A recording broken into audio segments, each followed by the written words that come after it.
Breaking news operation కగార్తో మావోయిస్టులు భయపడ్డారా? Narayanpur encounter తో సంచలన విషయాలు ఇప్పుడు వెలుగులోకి వస్తున్నాయి. కాల్పులో హతమైన మావోయిస్టుల చీఫ్ నంబాల కేశవరావు రాసుకున్న డైరీని భద్రతా బలగాలు స్వాధీనం చేసుకున్నాయి. అందులోని ఒక పేజీని బిగ్ టీవీ స్క్రీన్ పై మీరు చూస్తున్నారు. డిఆర్జీ జవాన్ల గురించి రెడ్ ఇంక్ తో రాసుకున్నారు నంబాల కేశవరావు. దాన్ని మనం స్క్రీన్ మీద చూస్తున్నాం. కామ్రేడ్స్, మీరు ఎక్కడ దాక్కున్నా డిఆర్జీ బలగాలు లాక్కొచ్చి చంపేస్తాయి అంటూ ఇందులో ఉంది.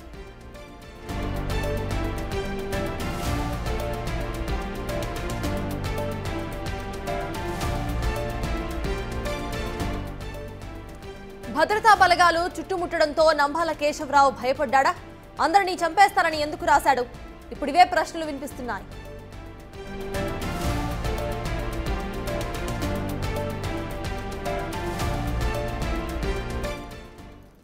నంబాల రాసుకున్న ఈ డైరీలో పేజ్ గురించిన పూర్తి అప్డేట్స్ మా ప్రతినిధి Nagesh, my associate input editor Nagesh అందించడానికి సిద్ధంగా ఉన్నారు. నగేష్, చెప్పండి. ప్రెజెంట్ మనం చూస్తున్నాము డైరీలో ఒక పేజ్ బిగ్ టీవీ స్క్రీన్ మీద కనిపిస్తోంది. హిందీలో రాశారు ఆయన క్లియర్ గా కూడా.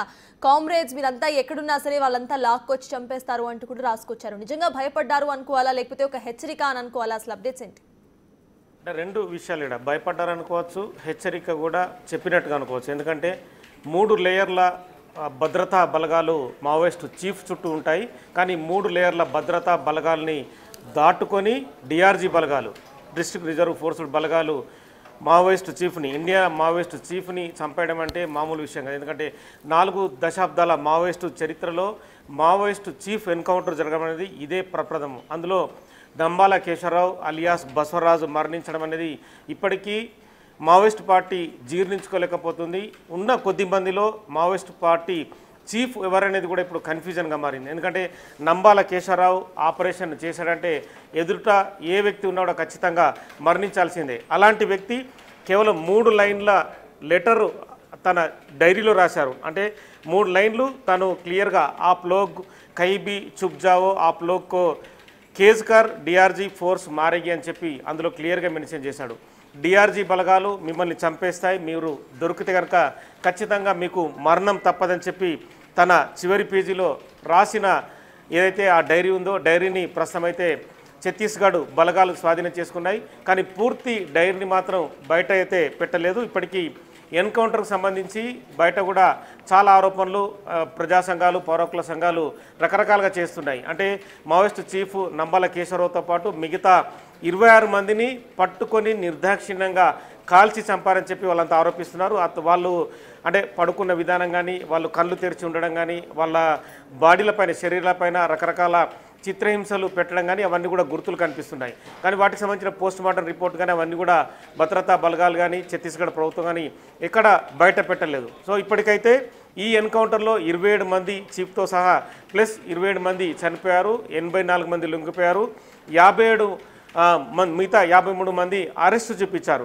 కానీ భారీ ఆపరేషన్ వెనుక భద్రతా బలగాల పక్కా వ్యూహం ఉందని చెప్పచ్చు. కర్రెగుట్టల్ని చూపిస్తూ ఇక్కడ ఎన్కౌంటర్ చేసిందనేది సుస్పష్టం. ఇందులో ప్రజా సంఘాలు కానీ, పౌరకుల సంఘాలు కానీ, మావోయిస్టు పార్టీ ఇంటర్నల్గా కూడా ఇదే చర్చిస్తున్నట్టుగా సమాచారం. ఎందుకంటే కర్రెగుట్టలకు దాదాపుగా 2000 మందికి పైగా బలగాలను పంపించినట్టుగా నెల రోజుల క్రితం చూపించారు. అక్కడ రకరకాలుగా బాంబు పేలులు జరగడం, రకరకాల వీడియోస్ని బయటకు చూపించారు. అక్కడ జాతీయ జెండాని కూడా కర్రెగుట్టలపైన పాతిపెట్టినట్టు చూపించారు. కానీ మరోవైపు ఆపరేషన్ కగార్ని కొనసాగిస్తూ నారాయణపూర్ని దాదాపుగా 20,000 మంది బలగాలు చుట్టుముట్టాయి. అక్కడ నంబాల కేశవరావు, ఎందుకంటే భారత చీఫ్గా ఉన్న మావోయిస్టు చీఫ్గా ఉన్న నంబాల కేశవరావు ఉన్నట్టుగా 2 నెలల క్రితమే భద్రతా బలగాలకు సమాచారం ఉంది. డిఆర్జీ బలగాలు కూడా ఇదే విషయాన్ని ధృవీకరిస్తూ ముందుకు వెళ్ళాయి. కానీ ఈ ఆపరేషన్ ఎక్కడా కూడా కనీస సమాచారం బయటకు తెలియకుండా పెద్ద ఎత్తున ఆపరేషన్ నిర్వహించారు. ప్రతి చోటుని దాటుకుంటూ, ఎందుకంటే పూర్తిగా అటవీ ప్రాంతాన్ని దాటుకుంటూ డ్రోన్ల వినియోగాన్ని చూపిస్తూ నంబాల కేశవరావు ఉన్న ప్లేస్ని కనుగొనగలిగారు. ఈ క్రమంలోనే నంబాల తన చివరి పేజీని రచించాడు. అది కూడా రెడ్ మార్కుతో, అంటే రెడ్ ఇంకుతో రచించాడు. ఖచ్చితంగా చావు తప్పదు, మీరందరూ చావు నుంచి బయటపడడానికి ప్రయత్నం చేయండి, ఖచ్చితంగా డిఆర్జీ బలగాలు అందరినీ చంపేస్తాయని చెప్పి తన చివరి పేజీలో 3 లైన్లను మాత్రము బయటకు ఆ డైరీ బిగ్ టీవీ సంపాదించింది. ఆ 3 లైన్లు మాత్రం ప్రస్తుతం సంచలనంగా మారాయి. ఎందుకంటే తను ఆ ఎన్ని రోజుల ముందు డిఆర్జీ బలగాలకు భద్రతా బలగాలకు పట్టుపట్టడానికి మాత్రం సమాచారం లేదు. అంటే ఒక 4-5 రోజుల ముందే చుట్టుముట్టి వాళ్ళందరినీ అదుపులోకి తీసుకుంటున్నట్టుగా తెలుస్తుంది. వాళ్ళ నుంచి చాలా సమాచారాన్ని సేకరించినట్టుగా తెలుస్తుంది. ఎందుకంటే ఇప్పటికీ భారత మావోయిస్టు పార్టీని నడిపించడానికి కేవలం 16 మంది నేతలే మిగిలి ఉన్నారు. అందులో మల్లోజుల వేణుగోపాల్ లాంటి వాళ్ళు, కొంతమంది అంటే కరీంనగర్ జిల్లాకు చెందిన 5-6 నేతలతో పాటు ఛత్తీస్గఢ్ అలాగే మిగతా మహారాష్ట్రకు చెందిన మరో 2-3 నేతలే ఇప్పుడున్న పరిస్థితి. వాళ్ళందరూ మావోయిస్టు పార్టీని ఎంతవరకు ముందుకు తీసుకెళ్తారని మాత్రం ఇప్పటికి కూడా ఒక కన్ఫ్యూజన్ అయితే కొనసాగుతుంది. నెక్స్ట్ చీఫ్ మల్లోజుల వేణుగోపాల్ అన్న ప్రచారం కూడా ప్రస్తుతం మార్కెట్లో ఉంది. కానీ ఇంత పెద్ద ఎత్తున దాడిని తట్టుకొని మావోయిస్టు పార్టీ నిలబడుతుందా లేదని మాత్రం ఇప్పటికీ స్పష్టమైన సమాచారం అయితే లేదు. మావోయిస్టు పార్టీ కూడా డైలమాలో ఉంది. ఎందుకంటే ఎక్కడ ఎవ్రీ చోట అంటే ప్రతి చోట కూడా ఛత్తీస్గఢ్ కావచ్చు, మహారాష్ట్ర కావచ్చు, ఆంధ్ర ఒరిస్సా బార్డర్ కావచ్చు, కర్రెగుట్ట ప్రాంతాలు కావచ్చు, ప్రతి చోట భద్రతా బలగాలు డ్రోన్లను వినియోగిస్తూ ఖచ్చితమైన సమాచారాన్ని సేకరిస్తున్నాయి. ఎందుకంటే మావోయిస్టు చీఫ్ని ఎన్కౌంటర్ చేయడం అంటే ఆషామాషి వ్యవహారం కాదు. ఎందుకంటే 1970s పార్టీకి వెళ్ళిన మావోయిస్టు చీఫ్ 71 ఏళ్ల వయసులో ఈరోజు మృతి చెందాడంటే భారత ఏదైతే భద్రతా బలగాలను అభినందిస్తూ హోంమంత్రి అమిత్ షా, ప్రధానమంత్రి మోడీ స్వయంగా ట్వీట్లో పేర్కొనడం, భద్రతా బలగాలను అభినందిస్తూ వాళ్ళు ప్రశంసలు కురిపించడం. అంటే నెక్స్ట్ ఇయర్ మార్చి 31, 2026 వరకు పూర్తిగా మావోయిస్టుల ఏరివేత కొనసాగుతుందని చెప్పి ప్రభుత్వం చెప్తోంది. మరోవైపు అంటే ఈ వాట్స్ను చూస్తే కనుక ఖచ్చితంగా మావోయిస్టు పార్టీ చీఫ్ కానీ మావోయిస్టు పార్టీ భయపడ్డట్టుగానే తెస్తుంది. ఎందుకంటే గత 4 రోజుల కాలంగా శాంతి చర్చలకు సిద్ధంగా ఉన్నామని చెప్పి వాళ్ళు ఒక మెసేజ్ పంపిస్తున్నారు. అంటే ఈ 3 లైన్లు రాయడం అనేది కూడా ఖచ్చితంగా మనం అర్థం చేసుకోవచ్చు. అంటే ఆల్రెడీ నంబాల పోలీసుల వలయంలో చిక్కుకున్న తర్వాతనే ఈ 3 లైన్లు రాశాడనేది కూడా అంటే మనం స్పష్టంగా అర్థం చేసుకోవచ్చు. ఎందుకంటే ఈ 3 లైన్లు రాయడం వెనుక ఈ 3 లైన్ల అర్థాన్ని కూడా మనం ఖచ్చితంగా అర్థం చేసుకోవచ్చు. ఎందుకంటే ప్రజా సంఘాలు, పౌరకుల సంఘాలు కూడా కర్రెగుట్టల్లో బలగాలు మోహరించిన సమయంలోనే వాళ్ళకు ఇన్ఫర్మేషన్ ఉంది. ఖచ్చితంగా మావోయిస్టు పార్టీకి సంబంధించిన అగ్రనేతలు ఎవరో ఇందులో చిక్కుకొని ఉన్నారు, వాళ్ళు ఎన్కౌంటర్ అవుతారన్న సమాచారం ఉంది. చాలా పేర్లు బయటకు వచ్చాయి. అంటే పుల్లూరు ప్రసాదరావు అలియాస్ చంద్రన్న, మిగతా చాలా పేర్లు బయటకు వచ్చాయి.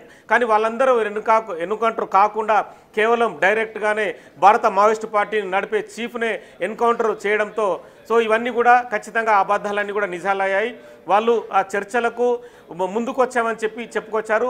అంటే మావోయిస్టు పార్టీ నుంచి కొంత సమాచారాన్ని బయటకు లీక్ చేసి నంబాల కేశవరరావు ఖచ్చితంగా బలగాల మధ్య చిక్కుకున్న తర్వాతనే శాంతి చర్చలకు ప్రతిపాదనకు ముందుకు తీసుకొచ్చినట్టుగా తెలుస్తుంది.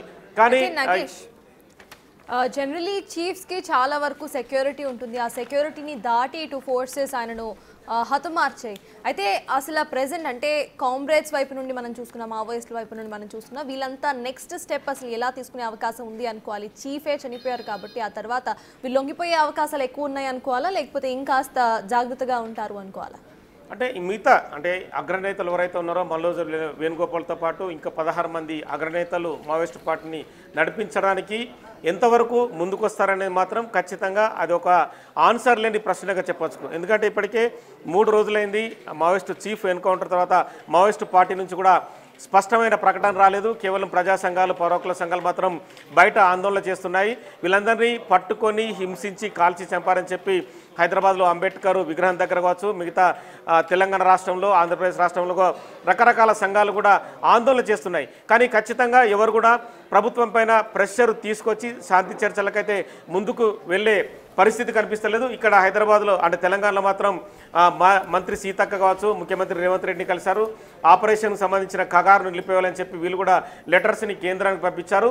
కేంద్రం మాత్రం ఏ రాష్ట్రంలో ఏ విజ్ఞప్తిని కూడా పరిగణలోకి తీసుకోవడం లేదు. ఆపరేషన్ కగారుని ఖచ్చితంగా కొనసాగిస్తామని చెప్పి హోంమంత్రి Amit Shah Maoist chief encounter తర్వాత డైరెక్ట్గానే ప్రకటించారు. సో ఈ శాంతి చర్చల ప్రతిపాదన అనేది ఎక్కడా కనిపించడం లేదు. ఇక నెక్స్ట్ లెవెల్లో మావోయిస్టు పార్టీని నడిపించే నాయకుడు కనుచూపు మేరలో కూడా కనిపించడం లేదు. మరి అందులో ఉన్న నాయకులు కూడా సమావేశం జరగడం అనేది కూడా సమస్యాత్మకంగా కనిపిస్తుంది. ఎందుకంటే ఒక పాలిటీ బ్యూరో మీటింగ్ జరగాలంటే ఖచ్చితంగా వాళ్ళకు సేఫ్ ప్లేస్ కావాలి. ఆ సేఫ్ ప్లేస్ కూడా భద్రతా బలగాలకు దొరకకుండా ఉండాలి. ఇప్పటికే భారీ ఎత్తున భద్రతా బలగాలు ఏ రాష్ట్రంలో మావోయిస్టు పార్టీకి సంబంధించిన ఆనవాళ్ళు ఉన్నాయో ప్రతి చోట డ్రోన్ల వినియోగం చేస్తుంది. అక్కడ ఖచ్చితంగా నిఘాని ముమ్మరం చేసింది. ఈ క్రమంలోనే ఈ ఎన్కౌంటర్ తర్వాత నెక్స్ట్ చీఫ్ అనేది కూడా ఇప్పట్లో ప్రకటించే అవకాశం అయితే కనిపిస్తలేదు.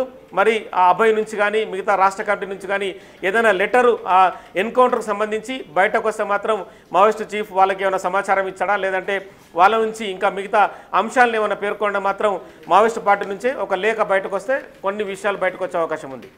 నగేష్, అంతకు ముందు మన బిగ్ టీవీతోనే ఒక మాజీ మావోయిస్టు మాట్లాడుతూ కూడా ఇప్పుడైతే ఏదైతే చేస్తున్నారో ఇది మొత్తం కూడా కాన్స్టిట్యూషన్కి వ్యతిరేకం, వాళ్ళందరితో శాంతి చర్చలు జరిపితే మంచిది అంటూ కూడా ఆయన కమెంట్ చేశారు. అట్ ద సేమ్ టైం రాష్ట్ర గవర్నమెంట్స్ కూడా అవే అంటున్నాయి, ఇట్లా చంపేయడం కరెక్ట్ కాదు, శాంతి చర్చ అనేది జరగాలి అంటూ. అయినా కూడా సెంట్రల్ గవర్నమెంట్ అసలు ఆగకుండా ఫోర్సెస్ ముందుకు వెళ్ళడాన్ని అసలు ఎలా చూడాలంటారు? అంటే సెంట్రల్ గవర్నమెంట్ ఒకటే ఉంది. అంటే గవర్నమెంట్ మళ్ళీ మూడోసారి ప్రధానమంత్రి మోడీ తన అధికారంలోకి వచ్చిన తర్వాత హోంమంత్రి అమిత్ షా కంటిన్యూ అయిన తర్వాత భద్రతా బలగాలకు సంబంధించి వాళ్ళు ఒకటే స్టేట్మెంట్ ఇస్తున్నారు, ఖచ్చితంగా మావోయిస్ట్ పార్టీ అనేది భారతదేశంలో ఉండకూడదు, వాళ్ళంతా కూడా అభివృద్ధి కంటకులని చెప్పి డైరెక్ట్గానే చెప్తున్నారు. అంటే తుపాకీ కొట్టడం ద్వారా రాజ్యాధికారం సాధించడం అనేది సాధ్యపడదు, వాళ్ళంతా నేరుగా సమాజంలోకి రావాలి, వాళ్ళు కూడా ప్రజాస్వామ్యబద్ధంగా ఎన్నికల్లో నిలబడాలి, వాళ్ళు కూడా నేతలుగా రావాలని చెప్పి వాళ్ళు డిమాండ్ చేస్తున్నారు. సో ఈ క్రమంలోనే ఎన్కౌంటర్లకు సంబంధించి ఖచ్చితంగా కొనసాగుతాయి. వాళ్ళు ఒకవేళ అనుకుంటే కనుక లొంగిపోయి ప్రజాస్వామ్యబద్ధంగా ప్రజల్లో ఉండి ప్రజలకు సంబంధించిన సమస్యలను ఏకరువు పెట్టాలి, ప్రజల్లో వాళ్ళు ఏదైతే చేయాలనుకుంటే ప్రజలకు కావాల్సిన సౌకర్యాలు కావచ్చు, వాళ్ళకి అందుతున్న వ్యవహారాలు కావచ్చు, వాళ్ళన్నిటికి సంబంధించి ప్రజల్లోకి వచ్చి వాళ్ళు మాట్లాడాలంటున్నారు. కానీ ఈ మాట్లాడము ఇవన్నీ కూడా ఎక్కడ జరిగే అవకాశం కనిపించడం లేదు. మావోయిస్టు పార్టీని నడిపించే నేతలు కూడా కరువైపోయారు. ఇప్పటికే వందల సంఖ్యలో ఉన్న మావోయిస్టుల సంఖ్య 2కు పడిపోయింది, అంటే 100 లోపే పడిపోయింది. ఇక కొత్తగా వెళ్ళి అందులో జాయిన్ అయ్యి తుపాకీ పట్టుకొని ప్రభుత్వాలపైన పోరాడదామని చెప్పే వాళ్ళు కూడా కనిపించడం లేదు. ఎందుకంటే వారం రోజుల క్రితం జరిగిన ఒక ఎన్కౌంటర్ కూడా చాలా వరకు భయభ్రాంతులకు గురయ్యే పరిస్థితి. ఎందుకంటే చందు అలియాస్ రవి అతను కూడా ఎంబీబీఎస్ చదువుకొని ములుగు జిల్లా నుంచి కూడా మావోయిస్టు పార్టీకి ఆకర్షితుడై వెళ్ళాడు. తదుపరి వారం రోజుల క్రితమే ఎన్కౌంటర్ అయ్యాడు. ఇందులో చాలామంది నేతలు కూడా, అంటే నంబాల కేశవరావు నడిపించినంత ఆపరేషన్ ఏ నేత కూడా నడిపించే పరిస్థితి కనిపించడం లేదు. నంబాల కేశవరావు చాలా ఆపరేషన్లు, ఎందుకంటే తను నడిపిన 4 దశాబ్దాల కాలంలో చాలామంది పోలీసులను మట్టిపెట్టాడు. అతను ఎల్టీటీ నుంచి శిక్షణ పొంది బాంబు దాడులు చేయడం, మెరుపు దాడులతో పోలీసుల్ని హతమార్చడం అనేది చాలా వరకు నేర్చుకున్నాడు. సో ఇప్పుడున్న పరిస్థితుల్లో అధునాతన టెక్నాలజీ వచ్చిన తర్వాత పోలీసులను హతమార్చడం, పోలీసులపైన దాడులు చేయడం అనేది ఆషామాషి వ్యవహారం అయితే కనిపించడం లేదు. ఇప్పటికే భద్రతా బలగాలు చాలా రాష్ట్రాల్లో అడవుల్ని జల్లెడపడుతున్నాయి, ప్రతి చోట నిఘా పెంచి మావోయిస్టు పార్టీని నిర్వీర్యం చేయాలని ముందుకు వెళ్తున్నాయి. ఈ క్రమంలో మావోయిస్టు పార్టీ మరగడ అనేది ఖచ్చితంగా ప్రశ్నార్థకమైందని చెప్పచ్చు. ఇక శాంతి చర్చలకు సంబంధించి మాత్రం ఈ నంబల కేశవరావు ఎన్కౌంటర్ తర్వాత ఎక్కడ కూడా శాంతి చర్చలకు కేంద్ర ప్రభుత్వం అనుకూలంగా ఉన్నట్టు మాత్రం కనిపించడం లేదు. Right, thank you Nagesh. CS అది ఆపరేషన్ కగార్కు సంబంధించిన అప్డేట్స్. అసలు ఆపరేషన్ కగార్తో మావోయిస్టులు భయపడ్డారా, లేకపోతే అది ఒక హెచ్చరిక లాంటి లెటరా అనేది అర్థం కాని పరిస్థితి. కానీ ప్రెసెంట్ మరి శాంతి చర్చలకు సెంట్రల్ గవర్నమెంట్ ముందుకు వస్తుందా, లేకపోతే ఆపరేషన్ కగార్ను ఇలానే కంటిన్యూ చేస్తుందా అనేది కూడా వేచి చూడాలి.